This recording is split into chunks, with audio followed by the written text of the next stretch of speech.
Auzubillahiminash-shaytanir-rajim. Bismillahir-rahmanir-rahim. Assalamualaikum. Ji ayanu, pakhair agale, ni hao, chunushumme, washmale. Ohaya Gonzaimas, guten Morgen, hola, boyo, privyet, kaifa hal? Hale shuma chatore, ahlan wasalan, marhaba, buna, mucho, gracias, swabi, abhalli kare aya, hosh galdin, anayo sayo, hui amora, chivato, chi haljot, kalimera.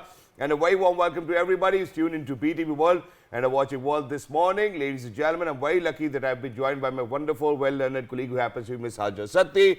I happen to be Shahzad Hasan Khan, and we hope and pray that everybody out there is doing wonderfully well and that you're ready to kickstart your day with us. But first things first, hello Hajar, assalamu alaikum. How are you feeling today? Walaikum assalam. Thank you so much for introducing me, Shahzad. And I've seen that you are making gestures related to the cricket. So I think the cricket commentary has taken a hold of you entirely. And certainly we are really, really proud that you're doing such an amazing and wonderful job. Thank you so much. And it's difficult at the same time. And that's why I had a question today. Okay. So, you know, Hajar, there will always be days when, you know, you're working for longer hours. Of course. When you're making sure that, you know, for all of that, those dreams that you've been thinking about, you know, that you're going to achieve them, you're going to chase them, yes, and that you're going to stand tall on them, inshallah, you know, because of the fact that you keep on praying to Allah Almighty. Yes. Now, what I'm going to ask you is that, you know, when you are overworked and you are not sleeping enough, what do you do? Because I certainly need a hack these days. So I think usually people go for the caffeine therapy because that is actually an eye opener, but obviously nothing can replace the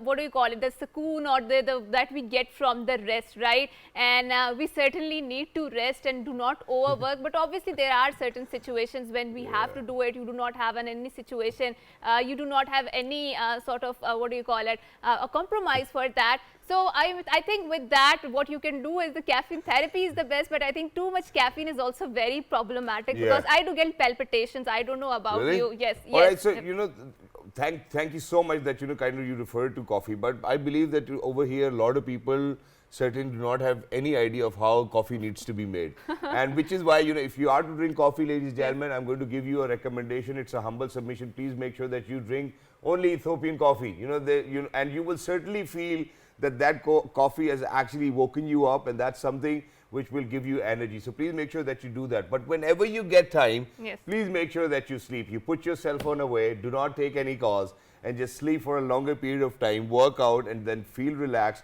Make sure that you go to a spa, get yourself a little bit of massage, and rejuvenate yourself. So for anybody and everybody who thinks that they have been working a lot lately, please make sure that you take yourself out, treat yourself, and make sure that you give yourself time so that you can perform better in coming days. Right. And now let's move on to our top stories, which is an essential aspect of our shows. Caretaker Prime Minister Anwarul Haque Kakar has laid a floral wreath at the Martyrs Monument at the Chief Minister's Secretariat in Gilgit, Baltistan, and offered Fatiha. On the occasion, the guard of the honor was presented to the Prime Minister. During his two-day visit, Prime Minister will chair a meeting to review progress on the ongoing development schemes as well as the law and order situation in Gilgit, Baltistan. Certainly the visuals, they are coming up very tempting because obviously our top leadership needs to be there in the Gilgit Baltistan. And I think, Shahzad, you've also been to the GB area, to Gilgit, and you've seen that how much importance it exerts in terms of our strategic influence, in terms of our tactical influence too, and also the tourism industry that is thriving there. And it's very, I would say, skyrocketing tourism industry that is thriving there in that. And Hajar, what we really need to kind of build upon is that, you know, that whenever you go to that part of Pakistan, Gilgit, Baltistan, it certainly feels like that it's heaven on earth, number one. Number two, the literacy rate is something which will certainly kind of inspire you, because imagine that in Gilgit, Baltistan, the literacy rate is said to be 99%. So no matter what happens, whether they have a lot of universities over there or not, but they send their children to all over Pakistan and all over the world to learn, get some skill sets, and then progress in their life. So this is one thing that, you know, which inspired me a lot when I went to Gilgit, Baltistan. And especially the Hunza area, because the Aga Khan Foundation is very working diligently there, making sure that people are not left behind. And I think that is a sort of the cooperation model, the development model that we need to follow, considering the fact that that particular area is now very well connected with Pakistan. And it has given, you know, the people value of neighborhood as well. So imagine that any and everybody would know any and everybody, you know. So this is the concept of Gilgit Baltistan, being in Hunza, and everybody's out there to help you, irrespective of the fact that, you know, which race you come from, which color you come from. So may you be from Pakistan, may you be from outside Pakistan. They're always full of help. And, you know, so they do have these amazing cuisines over there. For example, chap shoro and, you know, all of these. So please make sure that Altit Fort, Baltit Fort, so all of that region, ladies and gentlemen, if you haven't been there, please make sure that you certainly take out time to be there. And I think that this is the perfect weather to go over there as well, because later on, you know, if it's going to be winters, it's a little difficult. You know, there's a lot of landsliding, so always be careful while traveling to Gilgit Baltistan. But you can take a flight. I think that's an easier solution. And I think recently this Kurdu, I think in the Gilgit Baltistan airport, the international flights have also started, which is really an amazing initiative. So now let's move on to our topic. And Shahzad alluded to the fact that we need to have the Ethiopian coffee because it is one of the most best coffee. Because I've had it already. Oh, wonderful, wonderful. And obviously, Ethiopia has not just a coffee to showcase its talent. It has a lot of things, a very vibrant cultural history, a very in-depth civilizational history, and of course we talked about the Lucy, the skeleton, the world's oldest skeleton, which reminds us of how we the human civilization are one civilization and we come from one ancestors in the first place. And there's a dire need to talk about humanity, especially nowadays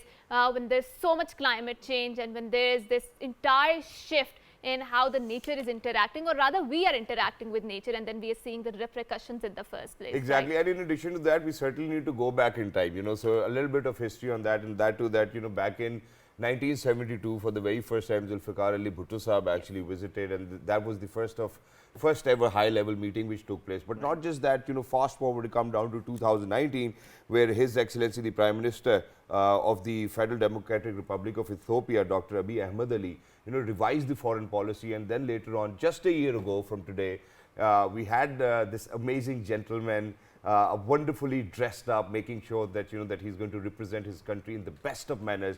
He's over here, brought us that Ethiopian coffee, and I had to buy a very expensive coffee machine to drink that coffee too. And we were very lucky because we will build up on that, because just a year ago, ladies and gentlemen, the embassy of the Federal Democratic Republic of Ethiopia opened up its doors over here in Islamabad, Pakistan.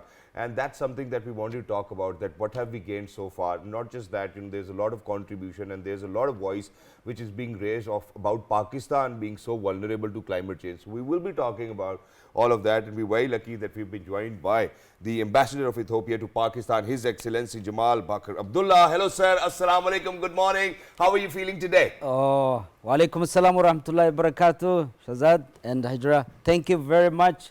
It is 1 year ago we sit in the studio. Exactly. Remember what we said out. And it's a very energetic day. Since then I was running up and down. Oh, wonderful. Alhamdulillah, we came up in a very good time now. Thank you for having me, and thank you so for much, your sir. support. Very it's well. an honor over here. It's an Right. honor for PTV World, and PTV World, we always make sure that, you know, that we bring out all of those voices which can contribute to our cause, and then Pakistan contributing to your cause and any other country. So from Germany to Canada, from Canada to Vietnam, from Vietnam to Ethiopia, we've been speaking Yes. with the ambassadors of all the countries, making sure that we are at the forefront of our foreign policy as well. That's very true, and I think we've talked about how cultural diplomacy is very much important. So, Mr. Ambassador, it has been a 1 year. So far, how has been your journey in Pakistan? I'm pretty sure, like Shahzad always mentioned, that you are very well acclimatized with our food right now, no? Let me just tell you, let me begin by thanking all the Pakistani government and the people, especially media group, who have supported me throughout my journey. The day I came here, look, I was just thinking what will be Pakistan for me as a founder of embassy.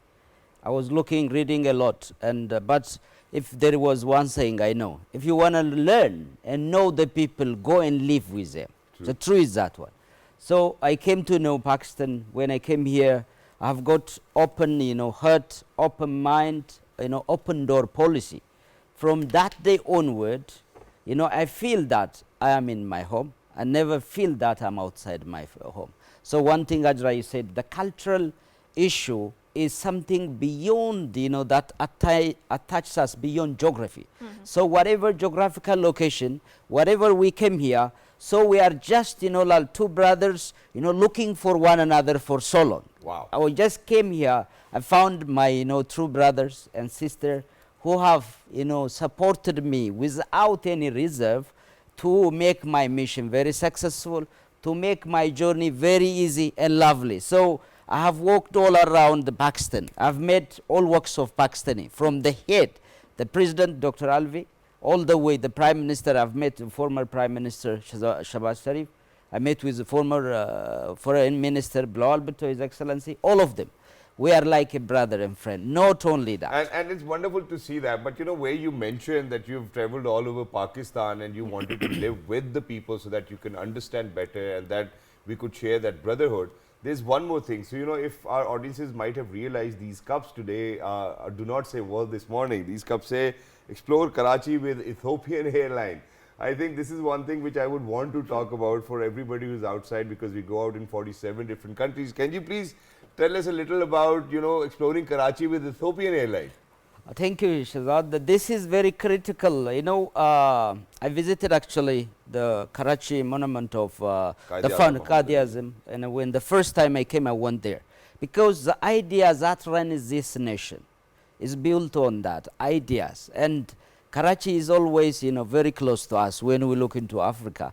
We are Ethiopian airline used to fly to this country, especially to Karachi. But after 2 decades, since I came, I find one thing I realized that Pakistan has lacked instrument of connection of infrastructure with Africa, especially my country too. So I, start talking, finding way of linking Pakistan with the rest of Africa. Wow.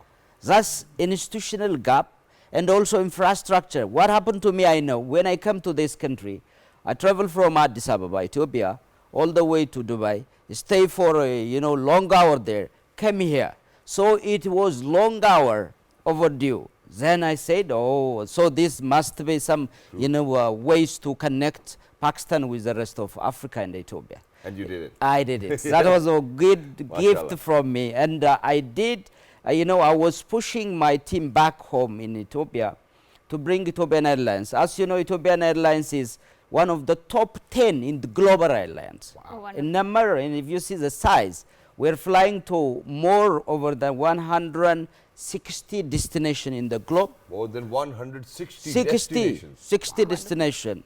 Africa, 78 cities in Africa, which reach in one country to 3. So you can see, it is also not Ethiopian Airlines is considered as Airlines of Independence, who has supported during the very difficult time of apartheid, plus again decolonization. Ethiopian Airlines was taking all the leader from one place to the other. It's considered as emblem of freedom also. Wow. So it is like it has got very close to the age of Pakistanis, very long serving airlines. That's wonderful. And now let's talk about something that binds us together, and not just us together. I think it requires a global cooperation, which is the climate change. And recently Africa hosted a climate change summit. So do you think Africa can do it alone, the fight against the climate change? And what do you expect from the global community, the international community? Because last year we have seen such a massive floods in Pakistan, and we have seen how the repercussions of climate change were manifesting, right? But a year has been moved on, and I think the donor fatigue has also set in the first place. How can we revitalize the momentum that was built on the fight against the climate change? Look, Hajra, one thing is very clear. During my stay, when I came here, this country was suffering the worst flood I ever seen. The world experienced it. One third of this country was inundated in water. That's true. People are all out. Children are out of school. Houses, infrastructure, 1.7 million of houses have been destroyed. Infrastructure close to 7,000. All this happened. This country was totally become a fiasco of climate. I went from Sindh all the way to 10th city to give flood aid to Pakistanis, not to give us a gift, but to share the pain and so to witness also what has happened. Then I came, I definitely telling you, I was deep crying inside. This country and my country also suffering for the cause they are no part of it, if minimal. Pakistan below 1 point. My country insignificant. Africa the same way. flood, hot climate, last year around 32 million of people have got in Horn of Africa. The drought has affected. All the cattle has been lost. All their life have been destroyed. So with this challenge you can see in the globe, nobody is immune. That's true. The way, the climate become a real danger to humanity. So we need to make our, existence, not it is an issue of one Pakistan or Ethiopia, unless we come together. We cannot cope. So it is a duty of everyone in the globe to make that if you are not, others are not safe, you are not safe. So this is one thing.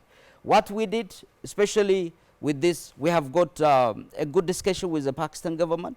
Especially our Prime Minister and the former Prime Minister have met on COP27 on Sharm el-Sheikh in Egypt, and they have discussed seriously this matter, and it is a matter of national existence for everyone. So, and then during that conference, what has emerged was damage and loss fund, which is to show that gesture, at least, to give the countries who are highly affected by the climate, Iceland countries, countries like Pakistan, Ethiopia, who have suffered a lot by this, so that this fund can support, number one, creating resilient economy. True. Economy that can resist the climate. If you don't build that one, you are not sure you exist. Secondly, also adaptation mechanism. Adaptation is very critical in this global system. So you need to adopt and create in a way that will facilitate. So what we did as a country, our Prime Minister, visionary Prime Minister, has introduced in 2019, which is Green Legacy Initiative, which is, how to cope up and create green, clean, environment. So in 1 year, we have planted in 20, last, 4 years, we have planted 25 billion seedling. Wonderful. I mean, 25 billion seedling. Then that's, now we start exporting avocado, banana, papaya, all to the Europe due to that, Green Legacy Initiative. Right. Last, in the 2023, we started the second phase under the motto of covering our future planet. Wow. That's so very important, and we're planning to do also 25 billion seedling. Wonderful. For your information, we have started this campaign at our residence in the presence of the former Minister of Aviation and Railway, and Shazam Bukhti, also the Minister of Narcotic, and all of them. We have started a Green Legacy Initiative under the name of Cultivating Ethiopia-Pakistan Fraternity. Wonderful. That's wonderful. Such a good news early in the morning. Yeah, and I think we need such sort of initiative. We need to cover our the green forest, because we have been very busy slaughtering the trees, and now we are seeing the repercussions of that. But Hajat, just very quickly, so it's just a simple thing, and that too about awareness. So where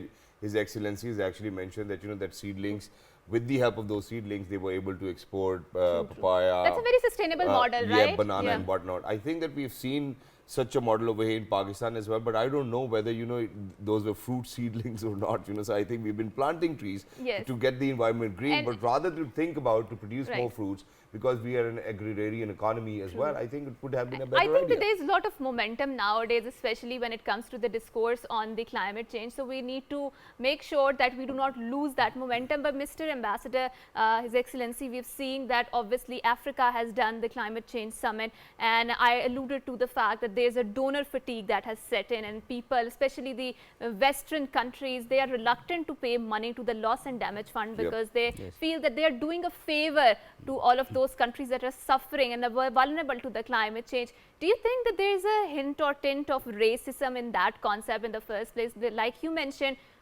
both Ethiopia and Pakistan do not have any contribution in creating such a situation where there is a climate change in the first place. Because the international community, I think, lately have made us feel look bad, that unfortunately we might be asking for it, but rather we're not asking for it, they're responsible for it. That's true. That's a good question. Actually, now this is climate justice. It's not about asking for them to give us. It's about putting them accountable for what everyone has did. It is about justice. It is about equality. It is about, this should be humanity as well. It should not be like, you see, others are dying. because of your cause, and it is not in your house or it is not in your country. That will not be True. universal truth should be prevailed in this regard. I believe so, and we need to come to our conscience and the human reasoning also. We cannot watch and see what is happening in the others because of our fault, Right. because of our wrong deed and greediness plus again. That's true. That's true. So we cannot offer, and we need to put them pressurized, because today's suffering is the wrong deed of them. True. For their development. Exactly. But we are paying the price, but we are asking no payment, but ensure justice. True. Ensure that you have did this one, compensate. Let us create economy that is resilient, adaptable, mitigate. So you cannot do all this without finance. Those financing is a finance that makes them also feel that they have cost and paying back, so that in a way that this global international system also works, functions through a justice mechanism. True, and thank you so much for alluding to that, Mr. Ambassador, because Your Excellency, I believe that you just mentioned that there needs to be an adaptation mechanism. True. So in the first place, when we talk about it, how do you see the international community respond and their actions toward how the climate is unfolding over here in Pakistan, and if I may so ask about Ethiopia, and then what do you think really needs to be the adaptation mechanisms for the international community and for the people of Pakistan and Ethiopia?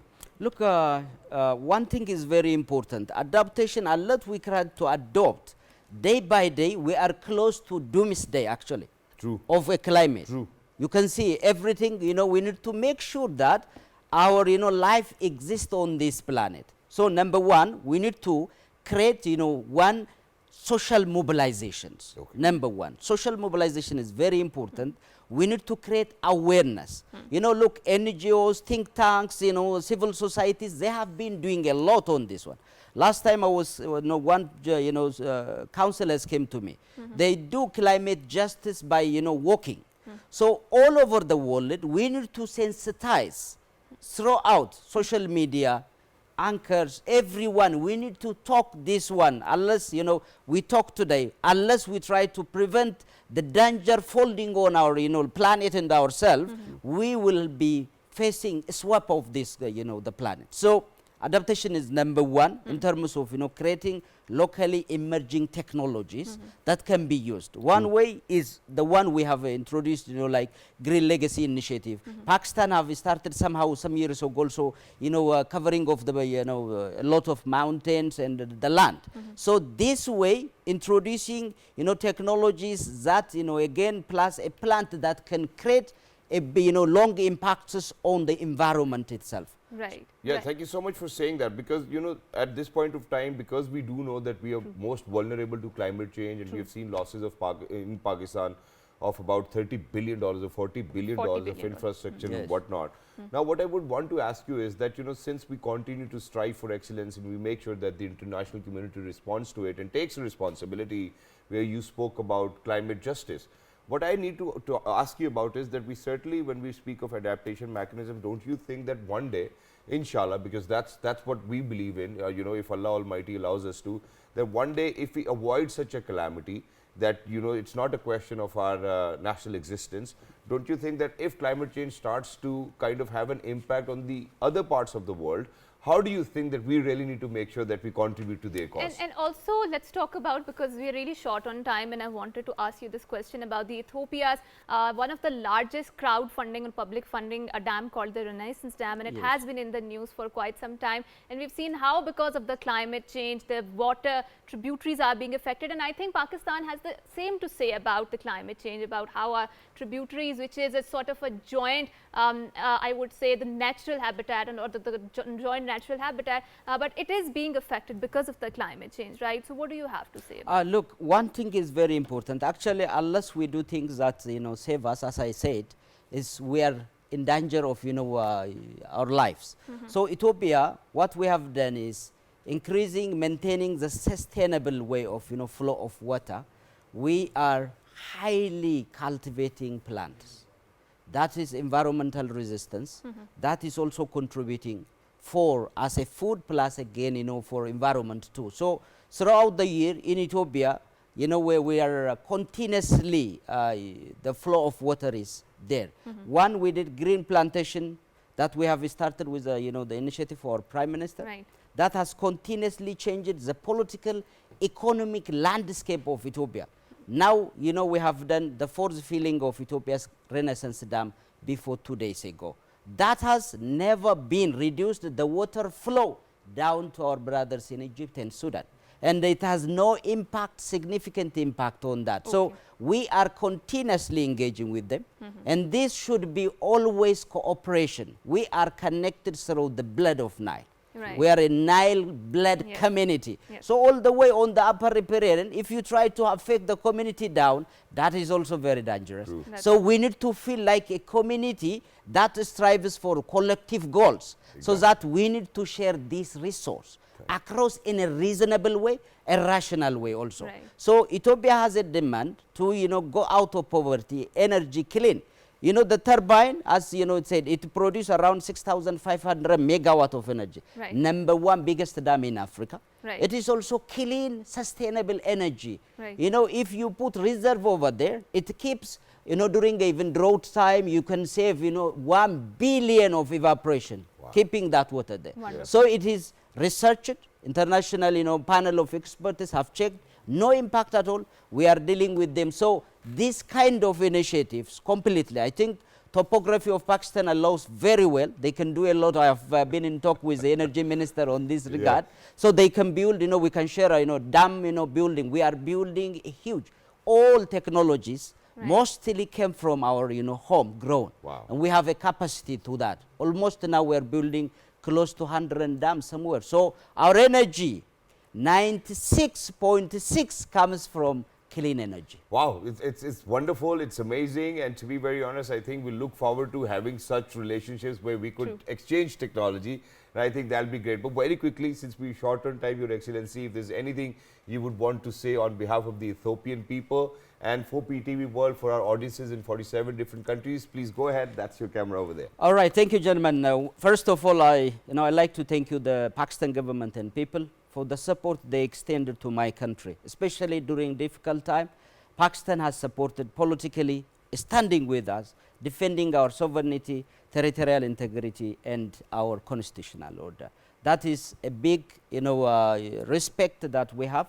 So, as the founder of Ethiopian embassies in this country, I have come to know that Pakistanis are very lovely people, hospitable people, generous people. Throughout I've visited, I've went all the way, Sindh, Punjab, KPK, all. I'm planning to go Gilgit, as you said. I missed last time. I'm planning to go next week. Wow. Wonderful. That is a beautiful place to be, as you said. So those are what I came to know, the resilient people, very patriotic people, and the support that they have given me. It shows the values, the beliefs, the culture that we share as a hero of civilizations, and we need to strengthen this bilateral relationship.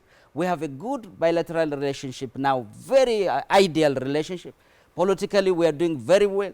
Economic diplomacy, now Ethiopian Airlines is here. We can increase the trade volume of Pakistanis good to Ethiopia. From the other way around also, tourism, as you see, this is Karachi, visit Karachi through Ethiopian Airlines. This will increase, connect them, Ethiopia, with the rest, of Pakistan, plus the rest of, Pakistan with Africa. So we are here to mobilize, to bring the people together, to, promote values, beliefs that can change and defend, continue the sustainable of the international peace. I think that's wonderful, and thank you for very succinctly putting it out there. And obviously Pakistani state has also look Africa policy, and we would further like to collaborate and keep talking about the cultural diplomacy. So with that, we would end up our segment and say thank you to Mr. Ambassador, His Excellency, for coming here, for having this wonderful cross-pollination of ideas. And after a short break, we will come back, and there's a very interesting conversation lined up, so don't go anywhere.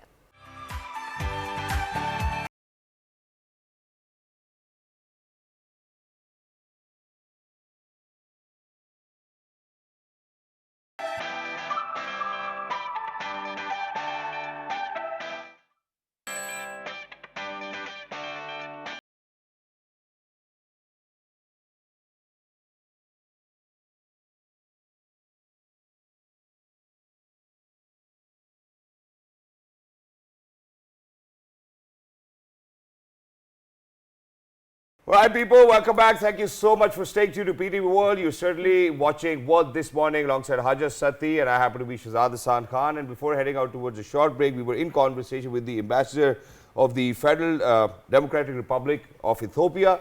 And there's one thing which I wanted to mention, and that is that, you know, when you always see the gentleman himself, Mr. Ambassador, His Excellency Jamal Bakr Abdullah, other than the hard skills, I believe that, you know, he's really coped up with his soft skills as well. Communication and skills. you know, there's always this conversation that, you know, kids these days or the future generations really need to work on their soft skills. True. What do we mean by when we say soft skills? And, you know, soft skills in a built work environment, that's something that we wanted to pick up on, because it's more of your body language, it's more of how you handle pressure, it's more of, you know, how you avoid embarrassment, unfortunately, if your boss is not happy with you. Right. And to talk about that, we're very lucky that we've been joined by a hospitality consultant, trainer, motivational speaker, philanthropist. He happens to be Mr. Feroz Jahangir Shah Sahab. Hello, sir. Assalamu alaikum. Sange Pira Khair Am Barabar. Wa alaikum salam. The Deir Khaim. Thank you so much, sir, for joining us. Wonderful to have you. So, sir, we go out in 46, 47 different countries. Please let our audiences know what are soft skills. Yes, it's a very good question. Actually, when I say we as a nation, generally, I don't exclude myself, that we terribly lack soft skills. Okay. And so the soft skill, I'll give you a very simple definition, is it is the ability to manage both your own emotions and to understand the emotion of people around you.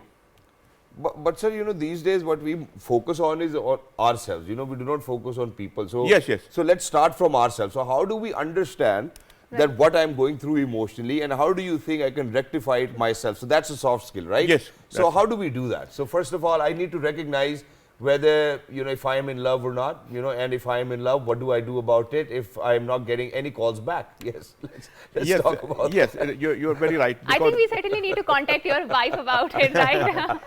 Actually, so love, okay, you know, so this is a disclaimer. Love is not only, you know, I mean, obviously where she's trying to direct, I think it can be Nice with friends. cover up. I think it can be friends, it can be with Chachu, Abu, Ammi, everybody, Right. you know. Yes. So, Very and true. that's what gives you emotional burden. Very true. You know, in order to further actually understand what it is all about, you know, the soft skill is, it consists of 5 components. Okay. What are those components? One is the self-awareness. The second one is the self-regulation. The third one is motivation.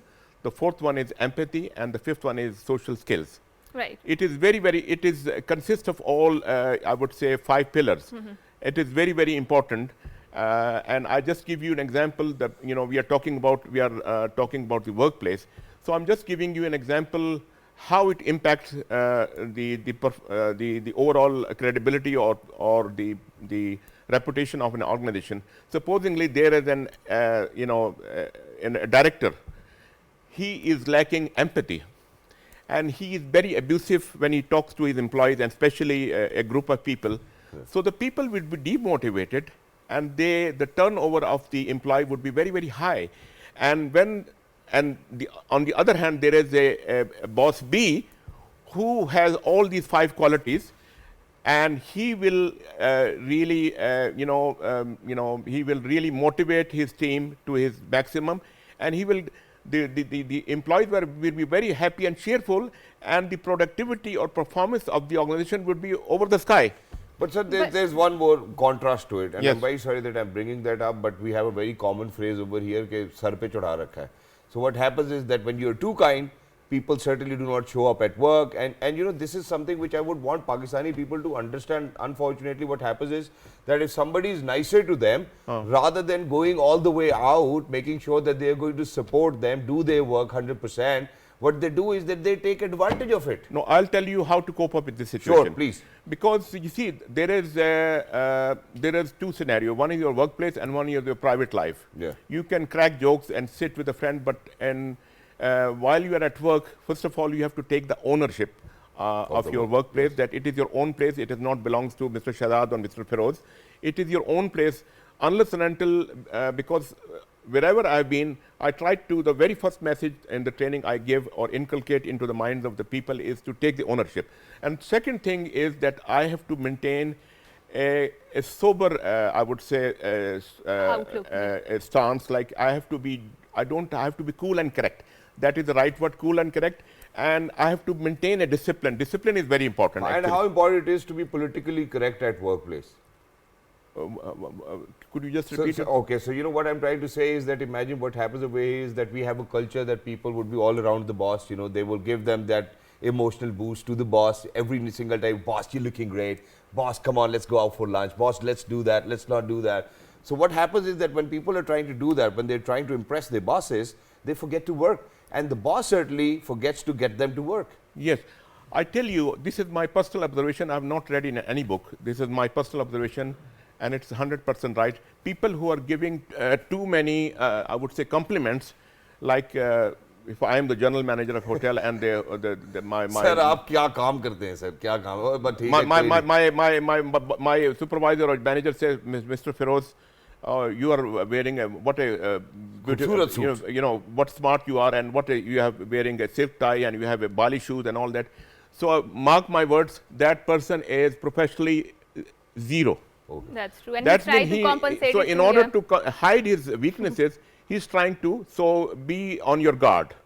So how I keep people in their shoes, I give them task in the morning, and I tell them to report back when it is finished. Then I will have a joint inspection and all, and I keep a very strong follow-up, because that is how you keep them in place. Because I try my best to maintain a good discipline, because if the discipline is not there, we are not friends at a workplace. We are, you have to work and I have to get the job done. Exactly. Right. And especially, Shahzad, when we talk about, because you alluded to the fact about the emotional safe spaces or talking about your emotions, and I think emotions are demonized a lot, right?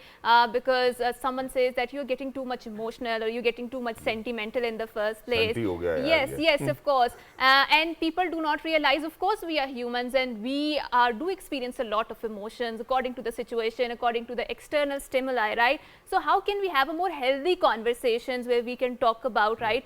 It should not be demonized in the first place. If you are feeling ups and downs, highs and lows in your life, you're able to express it in a better way that will be more harmonious with your nature and with the work environment in the first place, because obviously synergy requires a more harmonious relationship. Because imagine that if you're not allowed to express what you feel at your workplace to your boss, and if you're not allowed to say that, or you're scared to say that, that's more pressure. That's true. I tell you, because I always, and this is how it should be practiced, that you should really listen to all.